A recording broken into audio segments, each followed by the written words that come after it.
Students, कैसे हैं सभी लोग? स्वस्थ होंगे घर पर सभी। 2 चैप्टर कंप्लीट हो गए हैं।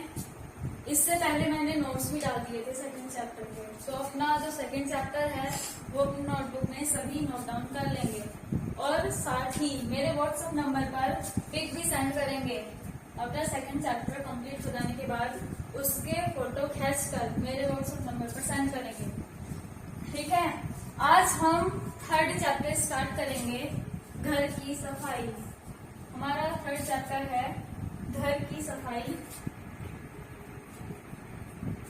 घर की सफाई।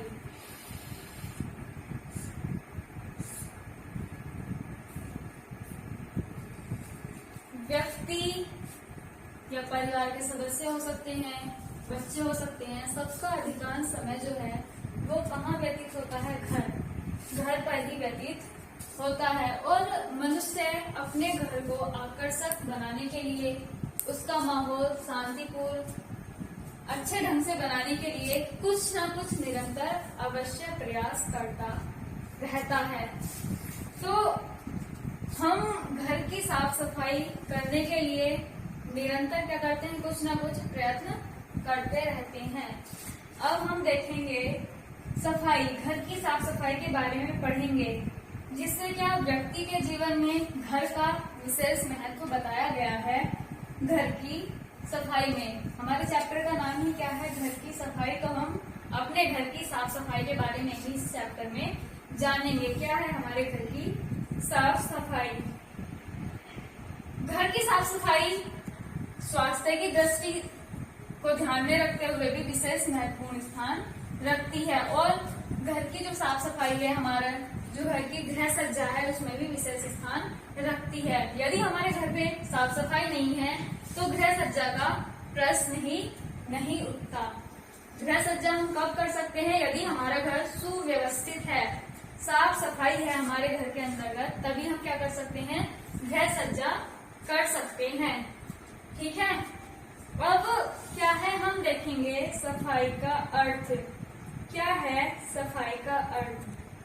तो सफाई का जो अर्थ है बताया गया है, घर में जो हमारा घर होता है उसमें किसी भी प्रकार की गंदगी ना होना ही क्या है? सफाई कहलाती है। घर में किसी भी प्रकार की गंदगी का ना होना ही क्या कहलाता है? सफाई कहलाता है, ठीक है। तो ये सफाई का अर्थ बताया है। आगे हम देखेंगे गंदगी भी जो है वो अनेक प्रकार की हो सकती है। गंदगी अनेक प्रकार की हो सकती है, जहां तहां छोटे छोटे टुकड़े पड़े रहना, धूल दिखाई देना, तो वह क्या है? गंदगी का ही प्रतीक माना जाता है। गंदगी भी अनेक प्रकार की हो सकती है। जैसे क्या, यदि हमारा फर्नीचर है घर में पड़ा हुआ और उस पर क्या है? धूल। धूल के कण क्या है? वो गंदगी ही कहलाएगी। फर्नीचर पर धूल के कण क्या है? गंदगी। जैसे कि हमारे घर की नालियां होती हैं, उनमें काई का जमना, स्मेल आना, गंदे पानी का रुका रहना, हमारी जो किचन है, रसोई घर है, उसमें छिलके यहाँ तहाँ पड़े रहना, सब क्या है? गंदगी का ही प्रतीक है, गंदगी ही कहलाएंगे। अब आगे देखिए, गंदगी के प्रकार में हम देखेंगे वास्तव में क्या है, जो हमारी वस्तु है, जो स्थान नियत स्थान होना चाहिए उस वस्तु का, उस वस्तु का उस स्थान पर पाया जाना क्या कहलाएगा? सफाई कहलाएगा। जो वस्तु अपने नियत स्थान पर रखी हुई है और अपने नियत स्थान पर जो कि उसके रखने का स्थान है, वह वस्तु वहां पर रखी हुई नहीं है, तो वह क्या है? वो एक प्रकार की गंदगी ही कहलाएगी। एक प्रकार की गंदगी का ही प्रकार माना जाएगा। इस प्रकार यदि घरेलू कूड़ा कूड़ेदान में डाला गया है तो फिर वो क्या कहलाएगा? उसे गंदगी नहीं माना जाएगा। यदि हमारे घर का जो कूड़ा है वो कूड़ेदान में, डस्टबिन में पड़ा हुआ है, तो फिर वो गंदगी नहीं कहलाएगा, ठीक है। वह एक प्रकार की सफाई कहलाएगी। उसे गंदगी के अंतर्गत हम नहीं रखेंगे यदि कूड़ा कूड़ेदान में पड़ा हुआ है तो। अब आगे देखेंगे हम, इससे भिन्न यदि कूड़ा जहां तहां पड़ा हुआ है तो फिर वो क्या कहलाएगा? बिखरा है, यहाँ तहां पड़ा हुआ, तो वह गंदगी का ही एक प्रतीक कहलाएगा।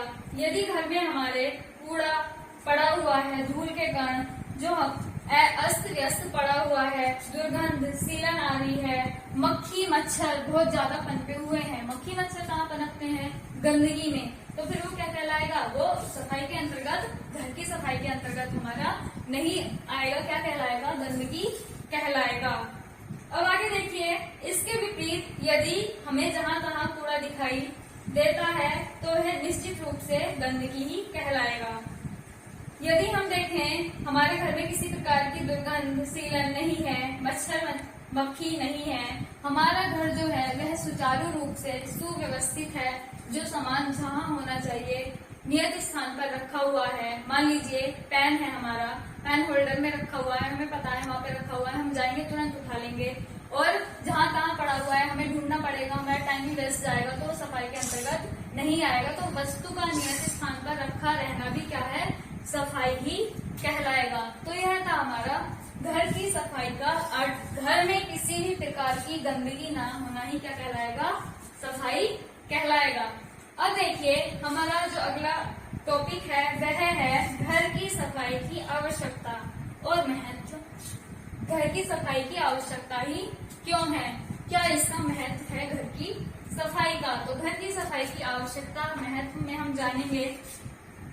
कुछ लोग घर की सफाई के प्रति बहुत ज्यादा अधिक जागरूक होते हैं और कुछ निष्क्रिय रहते हैं, कुछ फर्क ही नहीं पड़ता।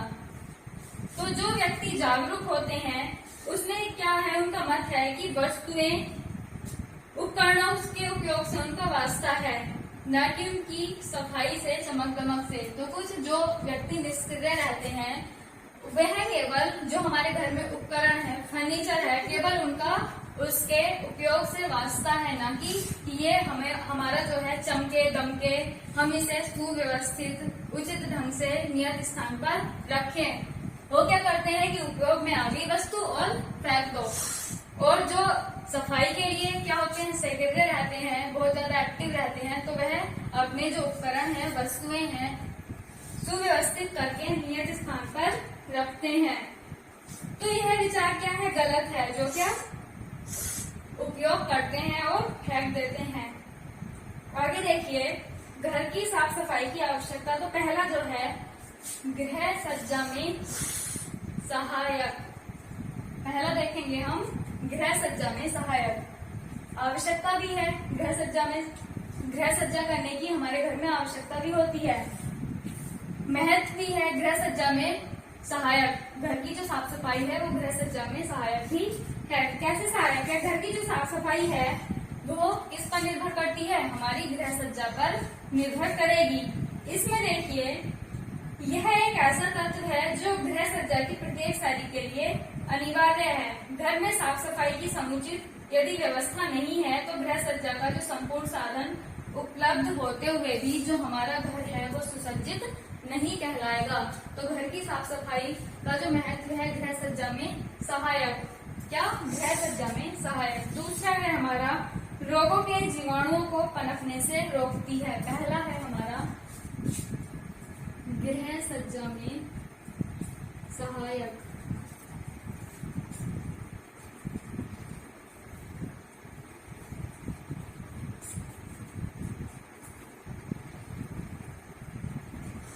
रोगों के जीवाणुओं को पनपने से रोकती है।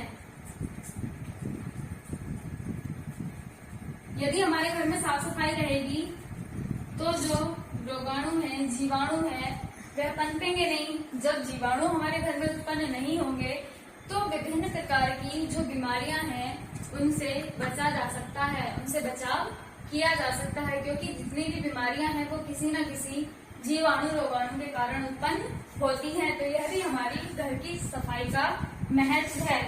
घर की सफाई के माध्यम से हम क्या करते हैं? जीवाणुओं को पनपने से रोक सकते हैं, क्योंकि अधिकांश जो जीवाणु हैं वो कहाँ पनपते हैं? धूल में, गंदे स्थानों पर, गंदी वस्तुओं पर उठते बैठते हैं, जिससे क्या रोगाणु उत्पन्न होंगे और घर में विभिन्न प्रकार की बीमारियों का आगमन हो जाता है। तो रोगाणु को जीवाणुओं से पनपने से घर की जो साफ सफाई है वो रोकती है। अब है हमारा अगला स्वास्थ्यवर्धक।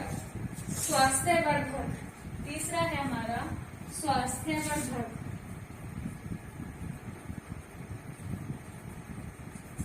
स्वास्थ्यवर्धक। जब घर में रोगाणु जीवाणु ही उत्पन्न नहीं हो रहे हैं तो परिवार के जो सभी सदस्य हैं उनका स्वास्थ्य भी कैसा रहेगा? उत्तम रहेगा। बीमारी का खात्मा तो हमने पहले ही कर दिया है, तो सबका स्वास्थ्य कैसा रहेगा? उत्तम रहेगा। उनके स्वास्थ्य में वृद्धि होती है और स्फूर्ति प्रदान करती है। इसका प्रभाव उनमें रहने वाले शारीरिक मानसिक स्वास्थ्य पर पड़ता है, जिससे क्या हमारे घर का जो वातावरण है वो कैसा रहता है? प्रसन्नता, उत्साह एवं प्रेरणा रहती है। उनका स्वास्थ्य उत्तम रहेगा तो घर का वातावरण कैसा रहेगा? सौहार्दपूर्ण बना रहेगा। ये 3 जो है महत्व हमें देखे घर की सफाई की आवश्यकता।